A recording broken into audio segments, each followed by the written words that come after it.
Alhamdulillahilladzi amarna an nusliha ma'ishatana linaila as-sa'adati wa ridhah wa naquma bil wajibati fi ibadatihi wa taqwah. Ashhadu an la ilaha illallah wahdahu la syarika lah wa ashhadu anna Muhammadan abduhu wa rasuluh. Allahumma fasalli wa sallim wa barik ala Muhammadin wa ala alihi wa sahbihi ajma'in. Fa ya ibadallah ittaqullaha rabbal alamin fattaqwa wasiyatullah lil awwalin wal akhirin wa syiarul mu'minin wa disarul muttaqin. Wa qala Allah ta'ala fi kitabihil karim, a'udzu billahi minasy syaithanir rajim, bismillahirrahmanirrahim, ya ayyuhalladzina amanu ittaqullaha haqqa tuqatih wa la tamutunna illa wa antum muslimun. Shadaqallahul azim. Allahumma arhamna bil Qur'an. Jemaah salat Jumat rahimakumullah, hari ini marak kembali isu tentang LGBT, lesbian, gay, bisex dan transgender. Tentu saja Islam telah menyatakan perbuatan ini amat tercela. Kita bisa mulai melihat perkara ini dalam ayat-ayat Al-Quranul Karim, celaan dan larangan terhadap pelaku-pelakunya, bahkan sampai pada tahap azab yang sedahsyat-dahsyatnya. Kita akan lihat perbandingan para nabi dan rasul. Pada umumnya dakwah para nabi itu intinya adalah mendakwahkan tauhid, menyeru manusia menyembah Allah, menyingkirkan syirik. Walaqad ba'atsna fi kulli ummatin rasulan an ya'budullaha wajtanibut taghut. Sungguh kami telah mengutus setiap kaum seorang rasul agar mereka berseru kepada kaumnya, sembahlah oleh kalian Allah semata dan jauhilah syirik, jauhilah taghut. Kita akan lihat misalnya dakwah Nabi Nuh dalam surah Al-A'raf ayat 59. Allah berfirman, laqad arsalna Nuhan ila qaumihi faqala ya qaumi ibudullah ma lakum min ilahin ghairuh. Sungguh kami telah mengutus Nuh kepada kaumnya, beliau berseru, hai kaumku, sembahlah Allah semata, tiada Tuhan bagi kalian selain Dia. Kita lihat dakwah Nabi Hud kepada kaum Ad, wa ila adin akhahum huda qala ya qaumi ibudullaha ma lakum min ilahin ghairuh. Sama dengan dakwah Nabi Nuh, ya, wahai kaumku, sembahlah Allah semata, tiada bagi kalian Tuhan selain Dia. Kita lihat lagi dakwah Nabi Saleh dalam surat yang sama, surah Al-A'raf ayat 73, wa ila samuda akhahum salihah qala ya qaumi ibudullaha ma lakum min ilahin ghairuh. Sama, menyerukan tauhid.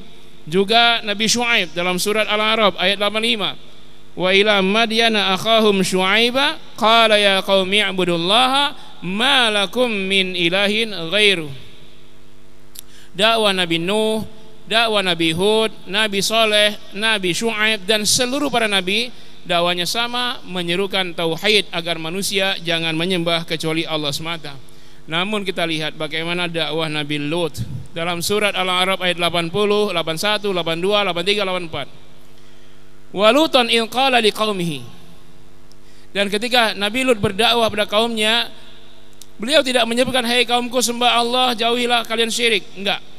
Apa dakwahnya? Walutan in qala liqaumihi atatunal fahishata ma sabaqakum biha min ahadim minal alamin. Wahai kaumku, kenapakah kalian melakukan perbuatan al-fahishah yang menjijikkan? Ma sabaqakum biha min ahadim minal alamin. Tak ada satupun makhluk yang mengerjakan seperti itu sebelum kalian. Jadi di sini lihat perbandingannya. Dakwah para nabi diutamakan menyebutkan tauhid, tapi Nabi Lut tidak disebutkan. Apakah Nabi Lut tidak berdakwah kepada tauhid? Apakah kaum Nabi Lut tidak ada yang syirik? Banyak. Bahkan mereka menyembah berhala sejadi-jadinya. Tetapi ada isu yang lebih parah dari itu saat itu, sehingga stressing dakwah Nabi Lut itu lebih kepada menjaga sunatullah, fitrah kemanusiaan. Karena di zaman itu muncullah perilaku al-fahisyah. sangat menjijikkan. Dan kalau kita lihat Al-Quranul Karim menyebutkan satu nabi dengan kaumnya disebut. Kaum Nabi Hud, kaum Ad, kaum Nabi Soleh, kaum Samud, kaum Madian, ya, Nabi Syuaib, kaum Bani Israel disebut. Tapi bandingkan ketika Allah menyebut Nabi Lut dengan kaumnya itu kaum Sadum, tidak ada di Al-Quran, adanya di hadis. Kenapa nama Sadum tidak dicantumkan dalam Al-Quran? Padahal pelaku syirik saja kaum Ad, kaum Madian, kaum Samud, kaum Bani Israel disebut oleh Allah. Ini menunjukkan betapa benci dan marahnya. Seorang Habib ketika di sidang, dia disebutkan nama seseorang, dia bilang si A pengkhianat, si B pengkhianat, jangan pernah sebut lagi namanya di depan saya. Ini mengindikasikan betapa marah dan benci. Nah, ketika Allah tidak menyebut nama Sodom atau Saddum dalam Al-Quran, menunjukkan betapa murkanya Allah dengan pelakunya, bukan hanya dengan perbuatannya. Bahkan kalau kita lihat ayat pertama tentang kaum Sodom ini, Allah sebut dengan istilah bukan nama Sodom, tapi nama gelar. Apa gelarnya? Al-Fahisyah. Ini bentuk kalimat ismul fa'il. Ini luar biasa. Kalau mestinya biasa itu ya atatuna al-fahsya disebut dengan masdarnya, ini disebut isim fa'ilnya, menunjukkan bahwa ini lebih dahsyat. Al-fa'ilu asyaddu minal fi'li, asyaddu minal masdar dalam ilmu balaghah. Fa'il lebih dahsyat daripada perbuatan. Nah, kalau kita menolak LGBT nggak bisa dipisahkan dengan orangnya. Kalau kita menolak perbuatan LGBT, kita pun menolak pelakunya. Al-Quran menyebut dengan ismul fa'il al-fahisyah, sejijik-jijiknya. Ma sabaqakum biha min ahadin minal alamin. Tak ada satupun makhluk dari semua alam. Alam jin aja nggak ada yang homo saat itu. Alam binatang nggak ada. Ini manusia kok ada yang homo, ada yang lesbi. Maka ini ditolak. Ma sabaqakum biha min ahadin minal alamin. Tak ada satupun makhluk seluruh alam yang mengerjakan seperti kalian. Innakum lata'tuna rijala syahwatan. Sesungguhnya kalian mendatangi laki-laki dengan penuh syahwat. Min dunin nisa, bukannya menikahi perempuan. Bal antum qaumum musrifun, bahkan kalian adalah kaum yang melampaui batas. Allah tidak sebut nama kaum Sodom, tapi Allah sebut dengan istilah al-fahisyah. Yang pertama, menjijikkan. Yang kedua, musrifun, melampaui batas. Istilah Al-Quran melampaui batas diungkapkan dengan dua. Yang pertama tagha, yang kedua israf. Tagha, melampaui batas atas, dia manusia sombong, itu tagha. Dia manusia menyembah berhala, itu tagha perbuatannya. Orangnya taghin, yang disembahnya taghut, itu melampaui batas atas. Sedangkan israf melampaui batas bawah, dia manusia membinatangkan diri. Ini istilah Al-Quran, Pak. Jadi Allah sebut kaum Sodom bukan dengan nama kaumnya, dengan al-fahisyah, disebut dengan musrifun, membinatangkan diri. Wa ma kana jawaba qaumihi illa an qalu akhrijuhum min qaryatikum innahum unasun yatatahharun. Tak ada jawaban kaumnya kecuali mereka berkata, usirlah Lut dengan seluruh pengikutnya, usirlah Lut dengan keluarganya. Innahum unasun yatatahharun, sesungguhnya Lut dan pengikutnya itu orang-orang yang sok suci. Ini sama persis dengan jawaban mereka hari-hari ini. Kalau kita bilang bertobatlah, jangan melakukan perbuatan ini, murka Allah tiba, azab akan turun. Sok suci lu, kata mereka. Ini jawaban dulu kaum Nabi Lut. Akibat jawaban beginilah azab turun, Pak. Kita berusaha untuk tidak mengalami disorientasi dalam berhubungan, ya, dengan cara selalu menjaga diri. Maka kita yang menjaga diri dikatakan oleh mereka sok suci. Kaum Nabi Lut berjawab dengan yang sama seperti itu. Akibat jawaban begitulah, maka Allah berkata, "Fanjainahu wa ahlahu," kami selamatkan Lut dan keluarganya. Illam ra'atah, kecuali istrinya, kanat minal ghabirin, dia termasuk seorang istri durhaka yang akan diazab, yang ditinggalkan bersama kaum Sodom yang diazab. Lalu orang berkata, oh kalau begitu istri Nabi Lut juga lesbi. Tidak. Istri Nabi Lut istri yang suci, istrinya Nabi. Bahkan dia melahirkan anak-anak perempuan yang cantik-cantik sampai 4 orang jumlahnya. Dia tidak lesbi. Lalu pertanyaan, kenapa istri Nabi Lut termasuk yang diazab? Penjelasannya ada pada surat Hud ayat 74 sampai 83. Tidak mungkin di khutbah ini disampaikan semua. Intinya begini. Istri Nabi Lut tidak melakukan perbuatan LGBT.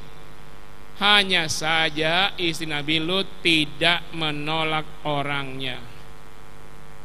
Beliau menolak perbuatan homo dan lesbi, tapi tidak menolak keberadaan orangnya. Intinya begitu. Jadi istri Nabi Lut juga kena azab. Menolak orangnya bukan mengusirnya, bukan menyiksanya, tapi menyuruhnya bertaubat. Anda orang normal, tidak ada takdir Allah bahwa orang terlahir bencong, nggak ada. Itu semua karena pergaulan. Nggak ada. Orang kadang-kadang menyalahkan Allah. Ini saya bencong, banci takdir. Nggak ada. Ya. Bahkan dalam Islam sekalipun ada, itu namanya khunsa. Orang yang terlahir dengan 2 jenis kelamin, laki-laki dan perempuan. Itu pun dalam 1 miliar barangkali hanya 1. Dan itu pun ada solusi dalam Islam. Dari mana air kencingnya keluar? Kalau dari bagian laki-laki, maka dia dihukumi laki-laki, yang perempuannya dioperasi. Kalau keluar dari bagian perempuan, dia dihukumi perempuan, yang bagian laki-laki dioperasi. Itu solusi kalau khunsa. Jadi kalau ada orang yang jelas lahirnya laki-laki, jelas lahirnya perempuan, maka tidak ada khunsa di situ. Dan juga jangan menyalahkan bahwa orang jadi homo lesbi karena faktor gen, keturunan. Nggak mungkin juga. Kenapa? Dia terlahir dari ayah ibu yang berbeda jenis kelamin. Kalau gen kan dari orang tua. Orang tuanya jelas ibunya wanita, ayahnya laki-laki. Nggak ada yang terlahir dari ayah ibu sama-sama laki-laki, atau ayah ibunya perempuan semua. Nggak ada.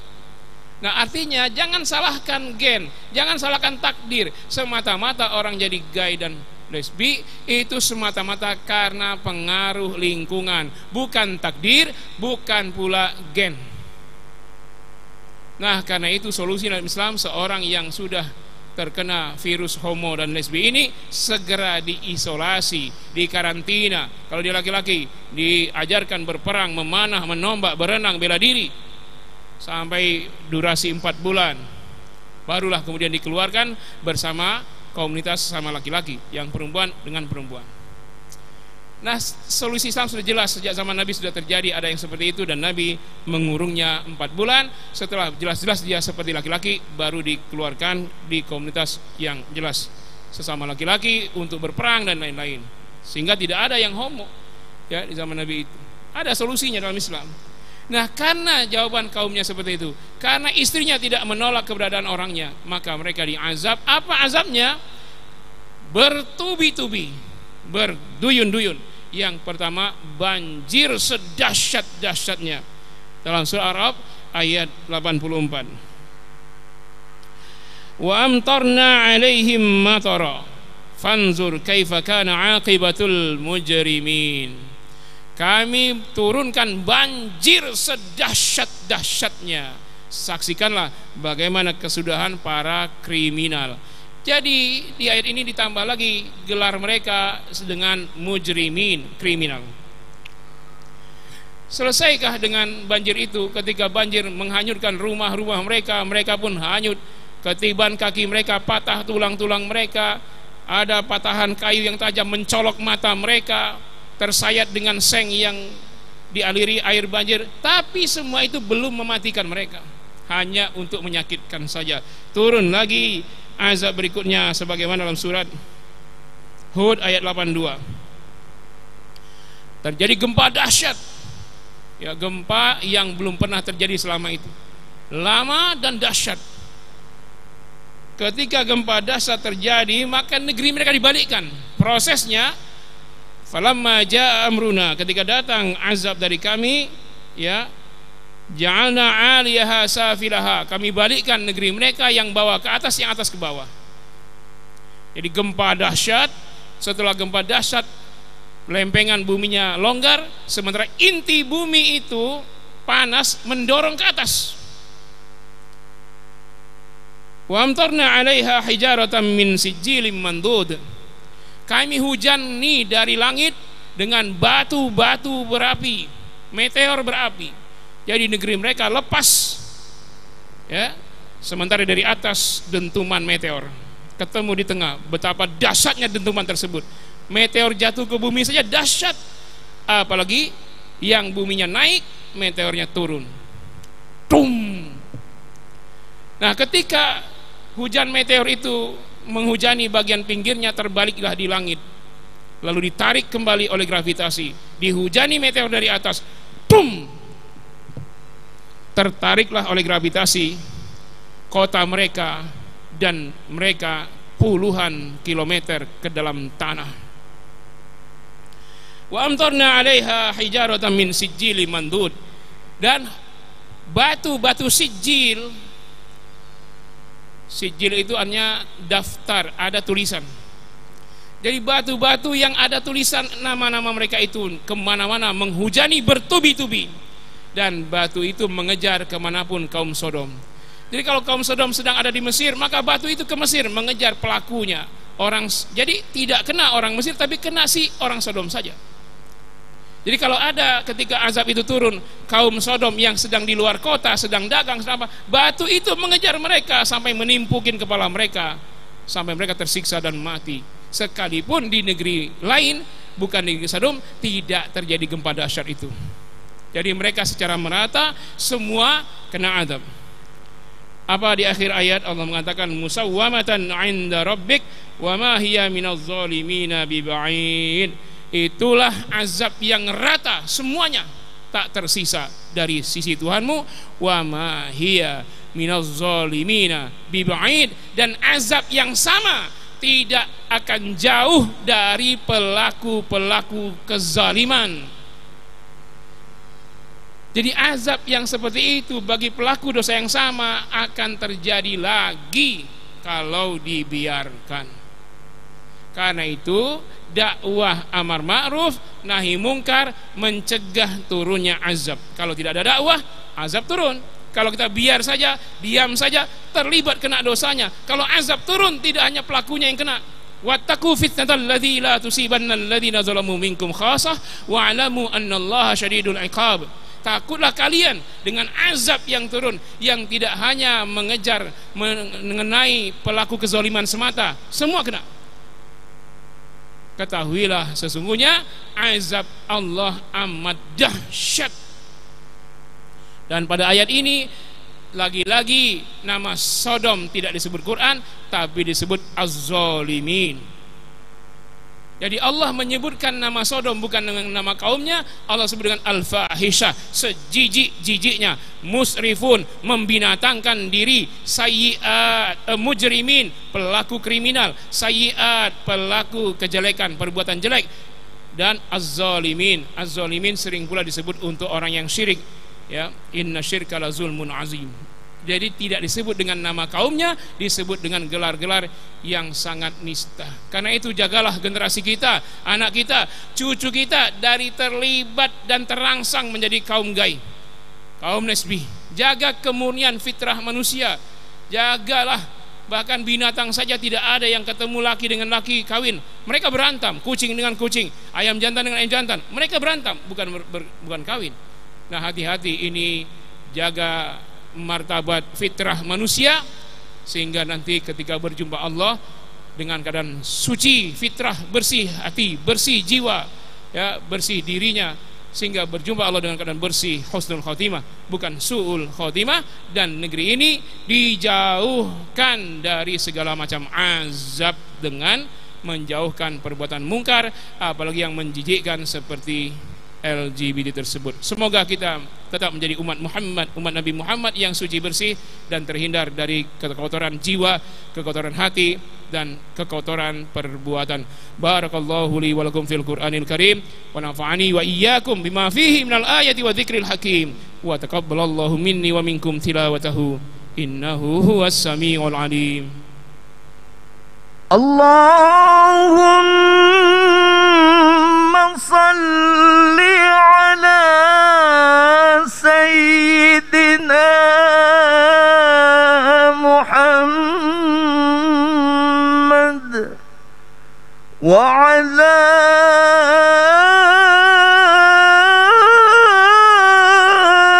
آل سيدنا محمد.